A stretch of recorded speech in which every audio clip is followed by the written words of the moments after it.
Welcome to Cozying Up with the Clear Cut, where we get up close and personal with women that inspire us. This week we're cozying up with Tanya, founder of Tanya Taylor, an independent fashion brand based in New York City, founded in 2012. We chat about the inspiration behind her designs, how to find your personal style, and what your engagement ring says about you.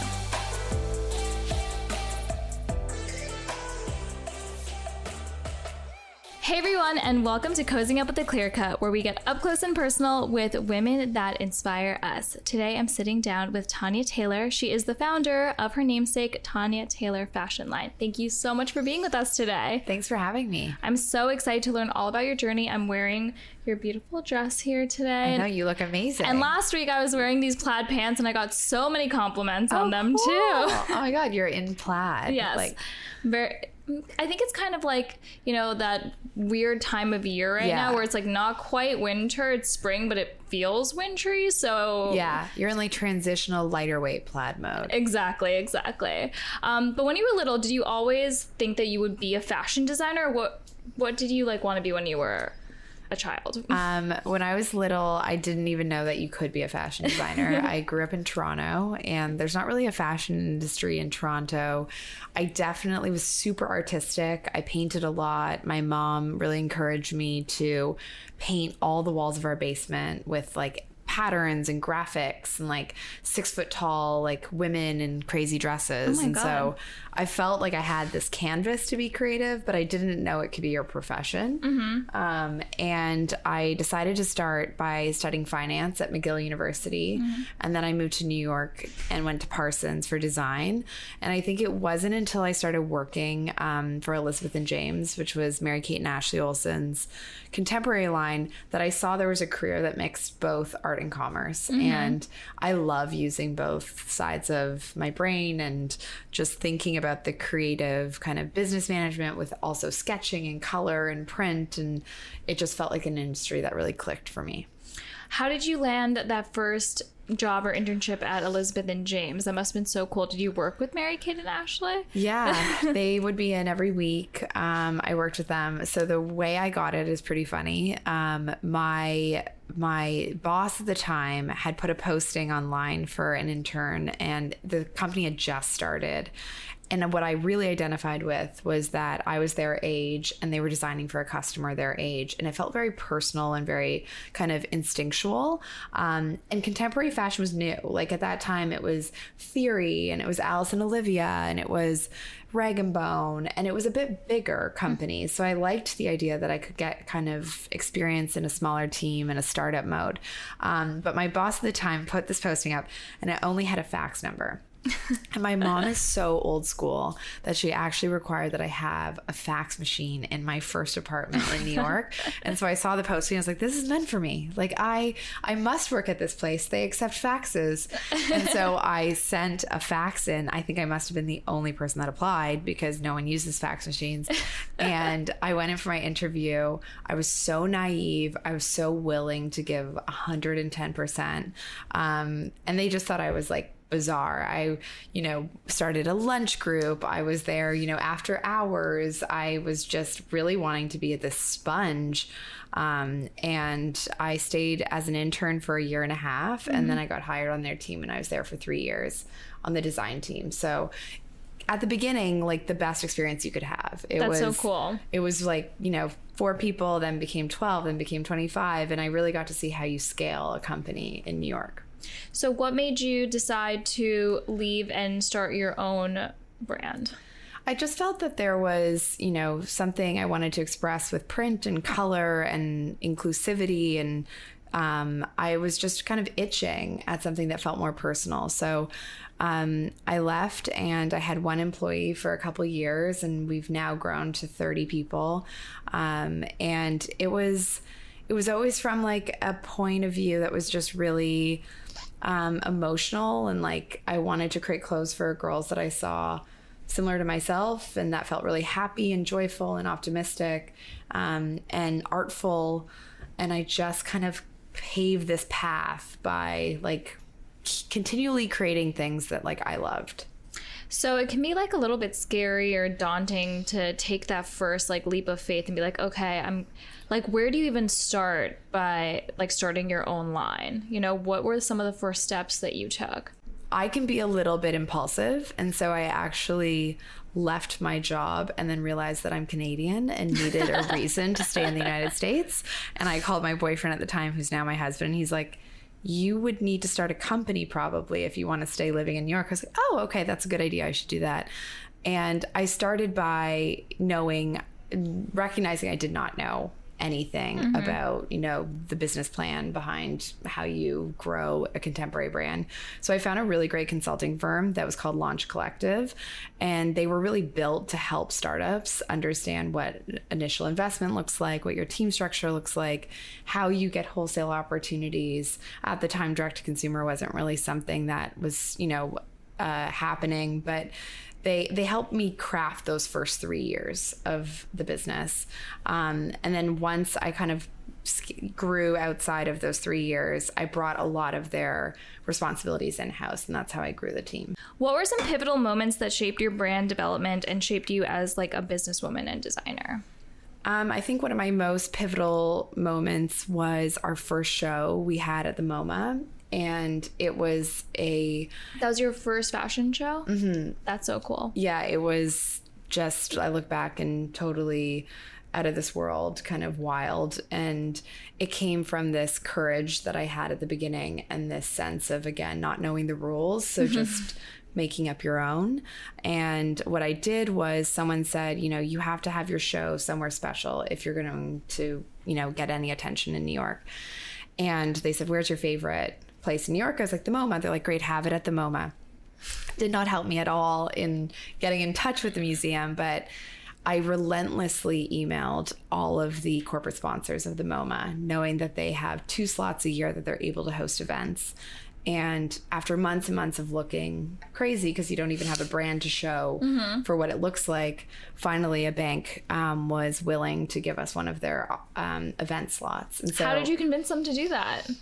Like being so annoying that by September they hadn't used it, and they thought, why not? This girl like needs a break and it sounds kind of interesting. They didn't want their name on it, and then they liked it so much that they allowed us to put their name on it the second time.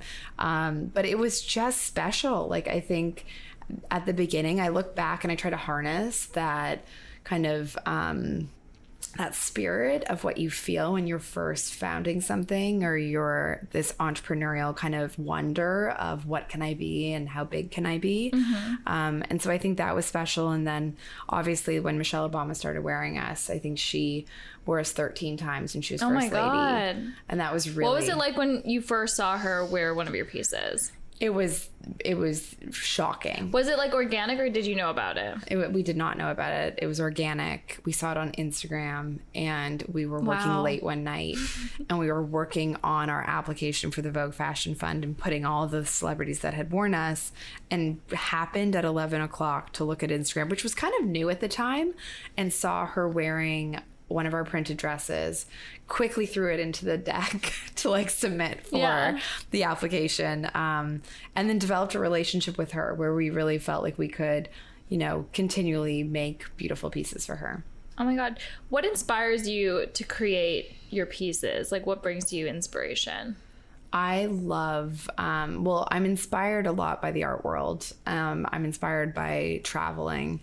I think though what inspires me at the end is really when I see women wear us and I see what confidence it brings out in them, and what, you know, personal style they bring to a collection that I design. And nothing makes me happier than like in the wild, seeing someone like on the subway in our dress and just kind of putting myself in their mind. Do you like ever go up to people and be like... No.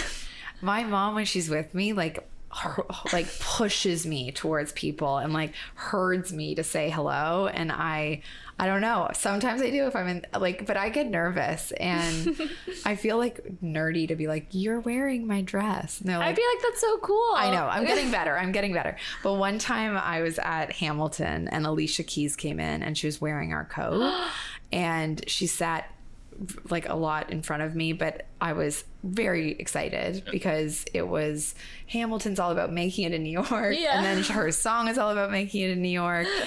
And I just felt so overcome with emotion that it took me until the intermission to go and tell her.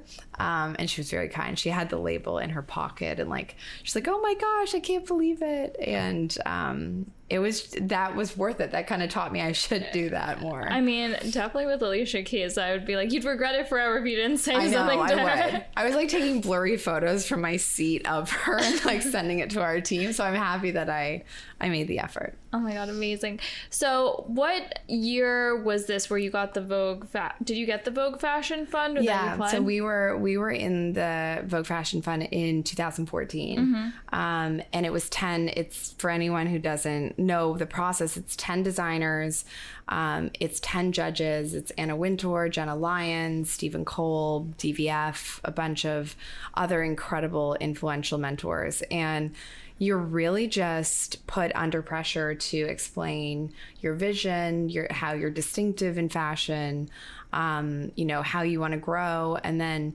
put through all these challenges through the process of designing, evening wear inspired by Hawaii and like just a whole range of like your creative talent. And I think I was 25 at the time. And it was really hard for me. Like I hadn't yet articulated who I was or what I wanted the brand to be. And it was a crash course of, being pretty in the spotlight of the industry and having to explain yourself. That I'm really appreciative of having that. How did the pandemic affect, your business and your designs and all of that? Because I know that we were talking about it a little bit before, that it kind of definitely had a big impact on the fashion world and how we operate. Yeah, I think the pandemic made everyone, stop consuming, stop, working in the same ways they were. And for us, our team is so hands-on. Like our design team needs to touch fabrics and fit clothing. So we really had to revolutionize how we were doing that virtually. And it was hard. I think, we were teaching our fit model how to be on Zoom and fit things. And you didn't have the security in what you were doing because you were, distanced from what you were creating.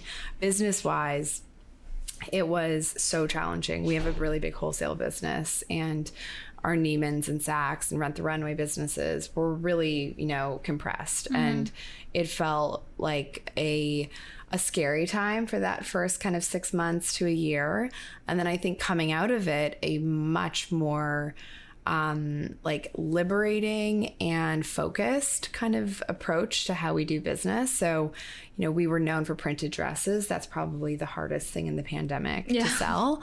And we've really, shifted our strategy to, knitwear, to swimwear, which has done incredibly well, to kids wear. Like we've broadened our price points, broadened our categories, and we've seen just a ton of success from coming out of it with a kind of a more lifestyle focused product range that really resonates with a broader group of people.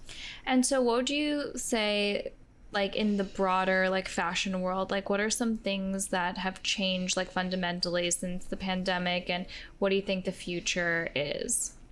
I think one thing that has fundamentally changed are, Fashion Week has changed a lot. I think the opportunity for smaller brands and designers to just do what's best for them, like have a small cocktail hour to show what they're designing, have people through their studio for something more personal. That smaller format, lower expense model never existed when I stared. It felt like had to be in Fashion Week. Yeah, it was like runway or nothing. And if you did a presentation, it was considered like not as elevated. I think that idea has been thrown out the window, and I think that people have really shown how they can bring creativity to every format, video format, NFTs. Like there's just a lot more kind of curiosity around how you reach the customer digitally. And I think that that's allowed people to participate in Fashion Week that don't have massive budgets to put on runway shows. And then I just think the industry in general has become, really aware of sustainability, of inclusivity, diversity, and just there's this kind of awareness of how each brand is being thoughtful in those areas. And so what are some of the challenges you're looking to tackle in the industry? I think size inclusivity is something that we have been focused on for 5 years. So we produce size 0 through 22.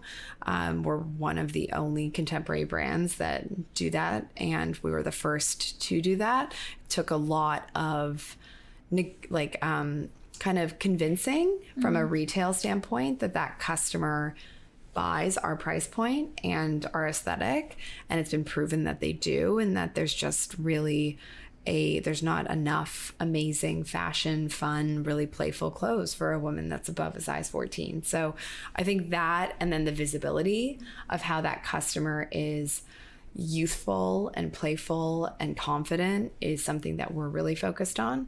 And then I think that we have, taken big strides towards how we look at circularity, how we look at sustainability in, fabric sourcing, in our manufacturing process, and just understanding kind of how we can participate in inventory levels and like the back end of business that I think fashion sometimes moves a little too fast and can end up having, really a bad impact on environmental practices.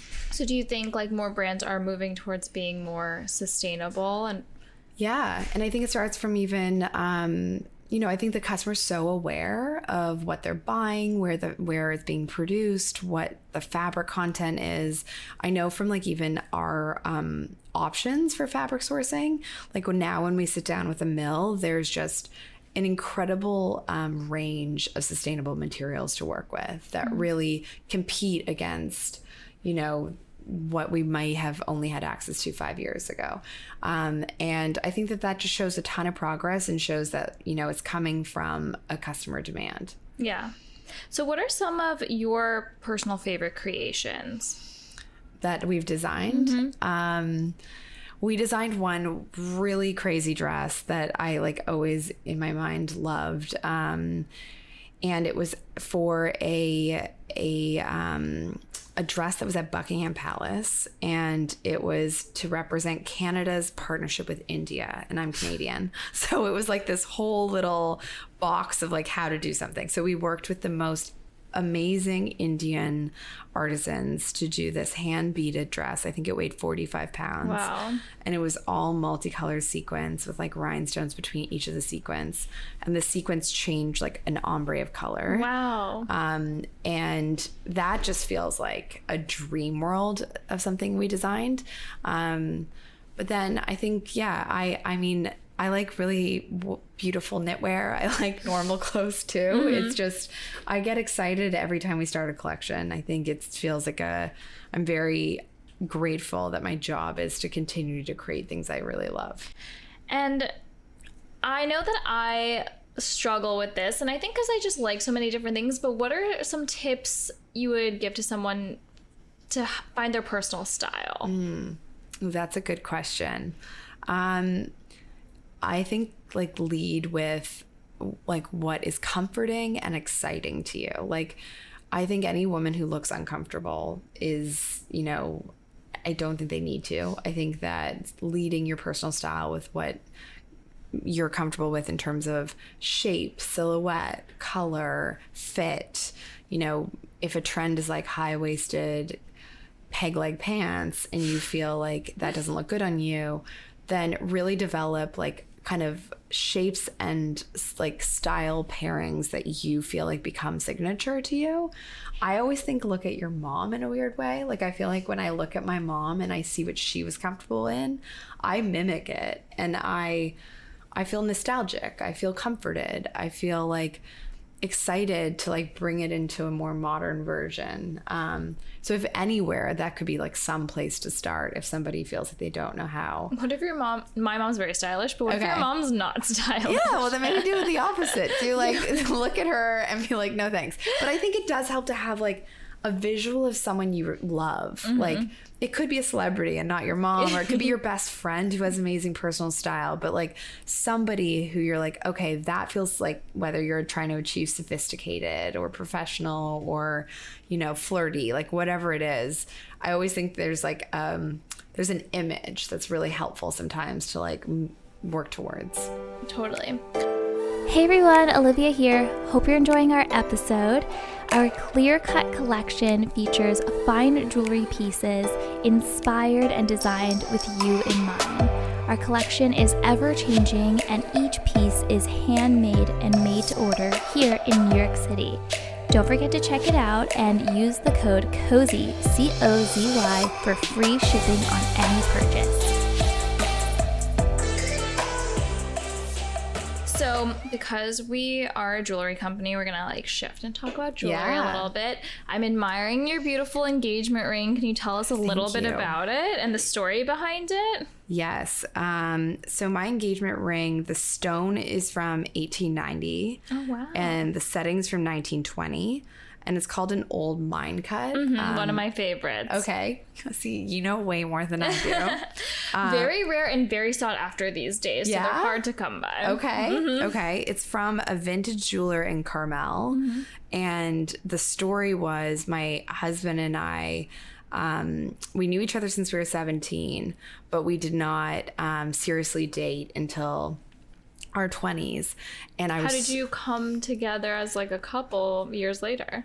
I pursued him very aggressively. No, we dated for a couple years in college. We were too young. Broke up for 5, got back together. And really what inspired me to get back together is he got another girlfriend, and I was like, no way. And so I just emailed him, like, I'm ready to reunite, and we're gonna get married. And he's like, oh my God. And he slowly warmed up to my ways. But we were dating for a couple of years. I was so excited to be engaged and be married to him. And probably had said it too frequently that I was excited. So we were on a trip in Chicago, and we were walking by Tiffany's, and I was like, oh, let's go in and look at rings. And he's like, I can't have you do that. Like, I am going to do it on my own time. I want it to be a surprise. I would never go into Tiffany's. I was like, okay. So it kind of felt discouraging. We ended up in Carmel going for a walk, and I saw this ring in the window of this store, but I had been told I'm not allowed to say anything. And he saw my eye kind of like light up, and he's like, should we go in there and take a look? And I tried it on, and then we walked out. He said nothing, and I really kind of stalked it on their website. It's sold. And I said to him, I was like, oh my God, that ring sold. And he's like, oh, like someone really special is going to have that ring. And then 4 months later, he proposed with it, but I was crying so much I couldn't even tell. Oh, and it's such a good story. It's just like, I feel like it's super special to me. And it represents a lot of different parts of our personalities. Yeah. Amazing. I love that story. So we're going to play a little game where we're going to take a look at different style engagement rings, and you'll tell me, the first thing that comes to your mind when you see it. Okay. So the first one we're going to look at is this 3.5 carat emerald cut, and it has trapezoid side stones. I feel like it feels modern, feels sharp, feels very like exact. I feel like the woman who would wear this is like sassy. Like, I feel like powerful, sassy woman. I don't think I could pull it off, but I like this girl. Is there a New York City neighborhood that you would live in? To me, she feels like an Upper East Side girl. I agree. Yeah. Next, we have a 4 carat oval diamond set in a pave band. Okay. Feels more feminine, more kind of delicate in its setting. Is she a neighborhood too that I can? Perhaps. Okay. I feel like she's like a Greenwich Village. Like she's got some charm, and I like her. She's very beautiful. How many carats is she? 4. Okay. Very pretty. Okay, next we have a 5 carat cushion cut. This one's set on a plain rose gold band with a hidden halo. Interesting with the rose gold. Is that a trend that some people are doing? It's really pretty. More simple, more... Actually, well, the detail of the kind of... halo? The hidden halo. So is that a thing too? It is very popular now. Okay. I mean, I've been out of the market for a while, so I feel like this is interesting, the trends within rings. I feel like she has like an architectural kind of personality with that hidden halo and just the clean lines of the rose gold. Maybe she's like Tribeca. I think so. Okay.